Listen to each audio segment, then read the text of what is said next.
Why are necromancers so bad at communicating? Well, they tend to ghost everybody.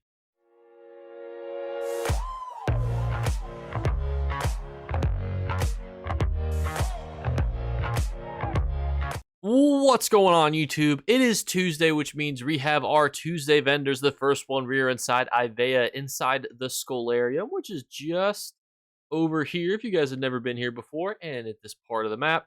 The reason we like to go over this bad boy, we're doing this guy first, is because he has rotational scripts. Now, the grimoires, they're static, but the scripts actually rotate.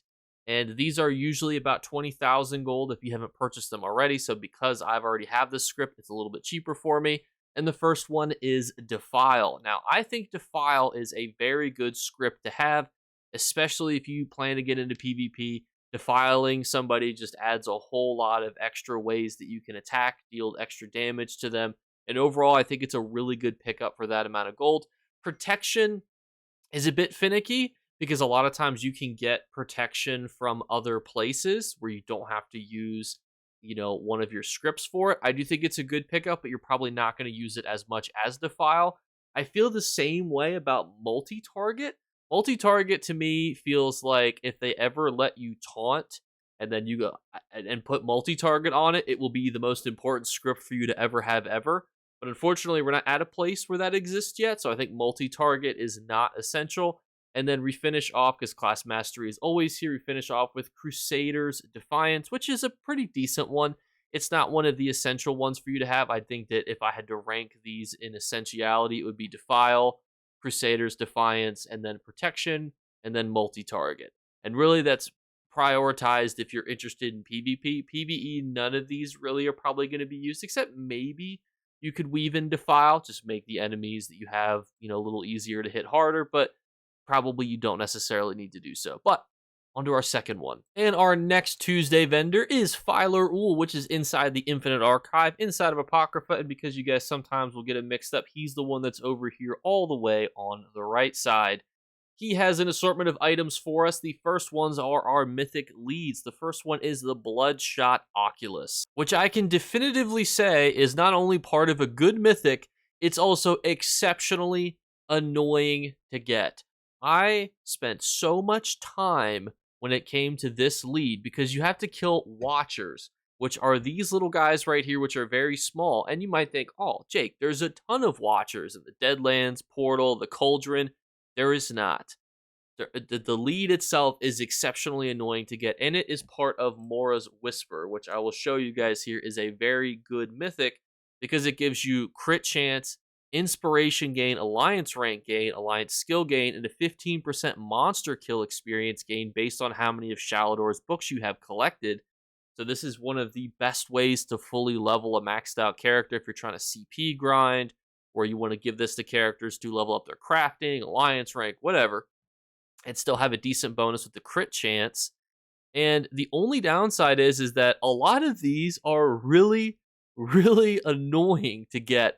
Unfortunately, the Tentacle is pretty obnoxious to get, and so is the Bloodshot Oculus, as well as the other Twitching Eye. Now, thankfully, I didn't have any problem with the Lurcher skin or the Seeker Sinew thread, but let me tell you, this can be a bit of a tricky one to get, but it is a fantastic Mythic to own, and if you're interested in starting the journey, it's a really good Mythic to have because you can power level some of the later CP levels, and it will stack with all the other XP bonuses that you get. So I do recommend that endgame CP farming characters have this, but overall, it's not a necessity if you're kind of like a newer mid-game player by any means. I went a significant amount of time without using it as well, so it's not necessary by any means, but it's still great. The next one is the Ragged Tapestry Scrap. Now, this is a unique one because you can pick it up off the ground, which generally means it's not worth 5,000 Archival Fortunes because you could just head on over here to this map on screen and pick this bad boy off the ground. The Blackwood Tapestry, I will say, does look fantastic.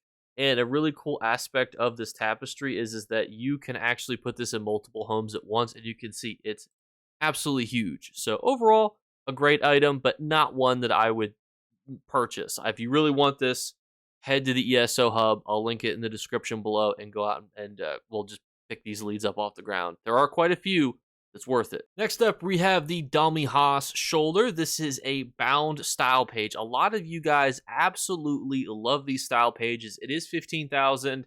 It is an untradeable item, but you can see here right on my shoulder, you get this bad boy, you can equip it on, use it as a style page. And normally, we're going to look at the value of these items here.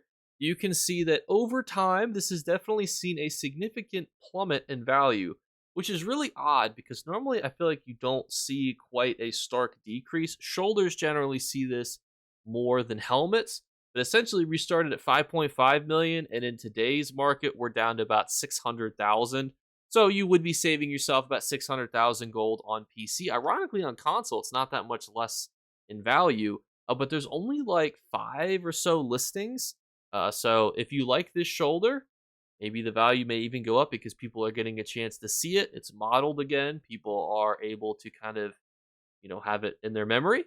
But this is the value. If you want to save yourself that much money by having an item that's in your style collection, that's what you just gotta consider for yourself. Next up is Cyrodiil treasure maps. Now, Cyrodiil has tons of sets that you can get from its treasure map, and unfortunately, that's kind of its downfall, is the loot pool is way too extensive, and the sets from there, the ones that you would want to get from a treasure map that would make it worth buying for 2,000 archival fortunes, there's just far too many duds that you can get. So unfortunately, it's definitely a skip.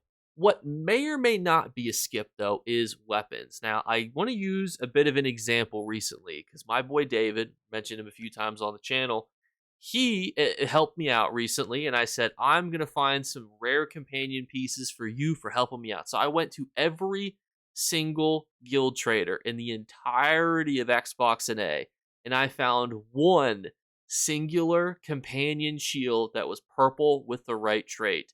And let me tell you, if you can get the right weapon piece with the right trait on it, you can potentially get a lot of money for it. Now, unfortunately, these boxes are bound, so you would be saving yourself tons of money. But the companion gear market right now is crazy. So I would say this is potentially a decent gamble right now. Because and I did buy that shield, there's potentially not that many weapons of the right traits. And even if you do get a bad weapon, let's say, you're trying to build a tank, but then you get a DPS trait on a DPS weapon. Well, at least you could still build a potential DPS companion in the future. If you get a healing staff, the healing trait, I know that it's not ideal, but at least you can then use that in the future as well if you're not trying to build a healer in that moment. So I think it's a pretty good gamble just because of how crazy the weapon prices have gone. It's more risky because essentially you could get a healing staff with something completely unrelated to healing, but I think it's worth the gamble, especially with the market prices that we're seeing.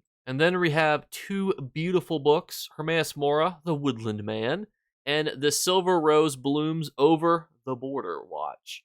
This is actually a really cool book. Most of the books here I just show so that way you guys don't get angry at me, as if I skip them, there's anger in the comments. This is actually a really cool book. Now we have scripts again, but these, instead of costing gold, cost archival fortunes, which makes it a bit difficult because some of these are pretty good. Savagery and Prophecy you're probably going to get from other areas, but overall, I don't think that you really need to worry about buying it. And same with Thieves' Swiftness. It's certainly good. You'll see it in a couple builds. It's not an S tier signature script. It's probably more of like an A to B tier type one, so I wouldn't say don't worry about it as much. You're probably going to get it while playing. Flame damage, though, is just so unique because flame damage is just universally good. And if you're not getting flame damage, is it worth using archival fortunes? And this is where I always tell people what my train of thought is. If you can get a few thousand archival fortunes faster than you can grind out the flame focus script, then it could be worth it. But generally, I think that you're probably going to get it just passively by doing content in the game. And so if you do want to get the flame script, you have to do daily delve missions, daily mages guild missions, or daily fighters guild missions, or it can randomly pop up in the 2 vendors that we have. Both of which are not commonly farmed unless you're actively trying to do something specific. So during, for example, the Westweld celebration event, a lot of people were doing the daily delve mission there so they could get the new furnishings, they could get bonus rewards, event tickets, etc., etc.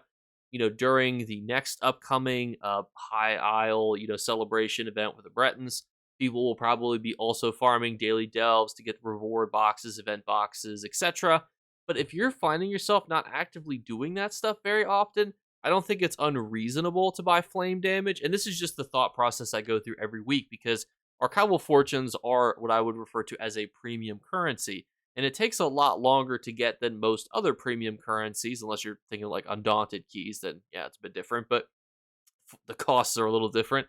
But like compared to AP, compared to Telvar, I would say compared to those other two premium currencies, this one is the most valuable. So if you find yourself farming Infinite Archive a lot and you're not farming those other things, perfectly good pickup. If you find yourself not doing those other things because you do PvP more and you just can't get the flame damage script, which is probably what you're going to use it for, you certainly can use it for PvE also, but it's definitely got a lot of PvP utilizations.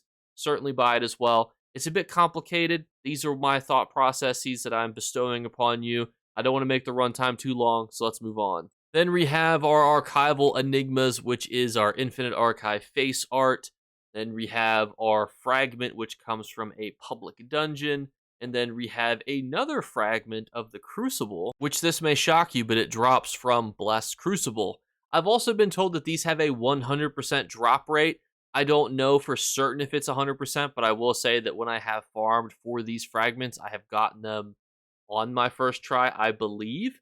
So from that aspect, just keep that in mind. I don't necessarily think that it's worth 5,000 archival fortunes because it's 5,000. Usually these are like 1 to 2,000, but it is from a dungeon that people don't farm as often. But 5,000 archival fortunes is quite a bit of an investment. That's the same as a mythic.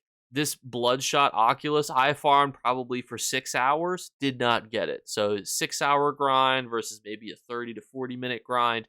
It's just hard to know where to invest your archival fortunes. And that's kind of where I leave you guys today. A lot of these decisions are going to come down to you as an individual player. How do you value your gold, and how do you value your archival fortunes, and what are your priorities in using those resources? All of which are great discussions, so keep them going in the comments below, because as always, we're doing our 3 giveaway drawings. All you have to do to enter is leave a comment below. If you want to ask me, Jake, based on my content strategy, based on my level, what of these items should I be focused on? Just ask me in the comments below and I'll tell you. Second thing is just make sure you're subscribed, and for an additional drawing entry, follow on Twitch and Twitter. And the third thing is look for a hidden word to be flashed upon the screen. If you're the first person to comment that word, you will win. Thank you guys so much again for watching. Have a fantastic Tuesday, and I'll catch you later. Bye, guys. You better remember to like and subscribe to Jakeclips. Or you should. I might have to pluck your eyes if you don't. Or, better yet, I'll skip rope with your entrails. Do it now. Subscribe. Ta-ta. Off with you.